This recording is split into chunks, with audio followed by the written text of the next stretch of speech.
চুলায় plus air ফ্রায়ারে দুভাবেই আজকে pizza বানিয়ে দেখাবো। সাথে থাকছে পিৎজা ডোয়ের পারফেক্ট একটা রেসিপি আর অনেক অনেক টিপস। এটা নো ফেল একটা রেসিপি, আর যাদের বাসায় ওভেন নেই তারাও এই রেসিপিটা ফলো করে পারফেক্ট একটা পিৎজা বানিয়ে নিতে পারবেন। পিৎজা বানানোটা খুবই ইজি, শুধুমাত্র সঠিক মেজারমেন্ট আর কিছু টিপস জানা থাকলে এই পিৎজাটা বানিয়ে নেওয়া যাবে। সো চলো তোমাদের সাথে রেসিপিটা শেয়ার করি। ফার্স্টে একটা বোলে নিয়ে নিচ্ছি 1.5 কাপ ময়দা।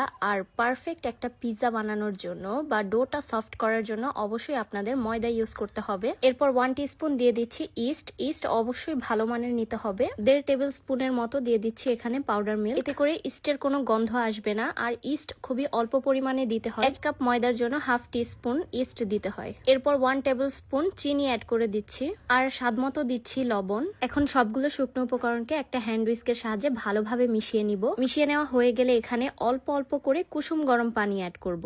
অবশ্যই কুসুম গরম পানি অ্যাড করতে হবে, তবে খুব বেশি গরম পানি অ্যাড করা যাবে না, এতে করে ময়দাটা বেশি সিদ্ধ হয়ে যাবে। সেক্ষেত্রে ডোটা আর ফুলবেও না, সফটও হবে না। এখানে আমার 1 কাপ থেকে একটু কম পানির প্রয়োজন হয়েছে ডোটা মেখে নিতে। পিৎজার ডোটা একটু স্টিকি হবে, হাতে লেগে আসবে। সেই পর্যায়ে 1 টেবিল চামচের মতো এখানে দিয়ে দিচ্ছি সয়াবিন তেল। তেলটা অ্যাড করে আরো কিছুক্ষণ মথে নিব। আর পিৎজার ডোটা যত বেশি মথে নেওয়া হবে ডোটা অত বেশি পারফেক্ট হবে। এরপর এমন একটা স্মুথ ফিনিশিং চলে আসলে উপরে একটু তেল ব্রাশ করে এটাকে রেস্টে রেখে দিতে হবে। ডোটাকে ঢেকে দিয়ে 2 ঘন্টার জন্য রেস্টে রেখে দিচ্ছি। এদিকে পিৎজার জন্য আমি চিকেনটাকে কিউব আকারে কেটে নিয়েছি। এরপর এখানে অ্যাড করে দিচ্ছি আদা বাটা, রসুন বাটা, মরিচের গুঁড়া, সয়া সস, ফিশ সস আর টমেটো সস।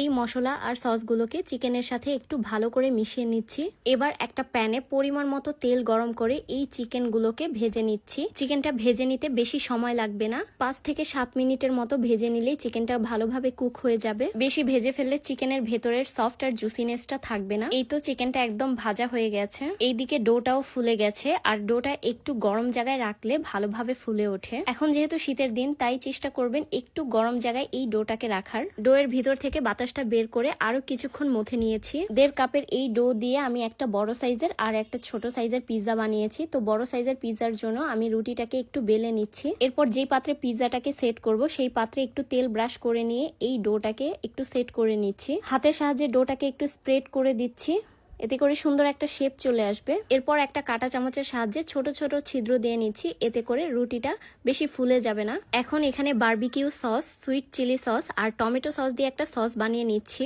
আমার কাছে পিৎজা সস ছিল না, তবে আপনাদের কাছে যদি পিৎজা সস থাকে সেই পিৎজা সসটাই দিয়ে নেবেন। তবে এই 3টা সস দেওয়ার কারণেও পিৎজাটা অনেক বেশি মজা হয়েছিল। এরপর আগে থেকে ভেজে রাখা চিকেন এই পিৎজার ওপরে দিয়ে দিচ্ছি। এখানে চিকেনটা আমি একটু বেশি করে দিচ্ছি। আজকে এখানে ক্যাপসিকাম, মাশরুম বা ব্ল্যাক অলিভ কোনোটাই ইউজ করবো না, তাই চিকেনটাই একটু বেশি করে দিচ্ছি। আর চিকেন যত বেশি দেওয়া হয় পিৎজা খেতে তত বেশি ভালো লাগে। যেহেতু এখানে আমি কোনো ক্যাপসিকাম দিচ্ছি না, তাই উপরে একটু গাজর ছিটিয়ে দিলাম।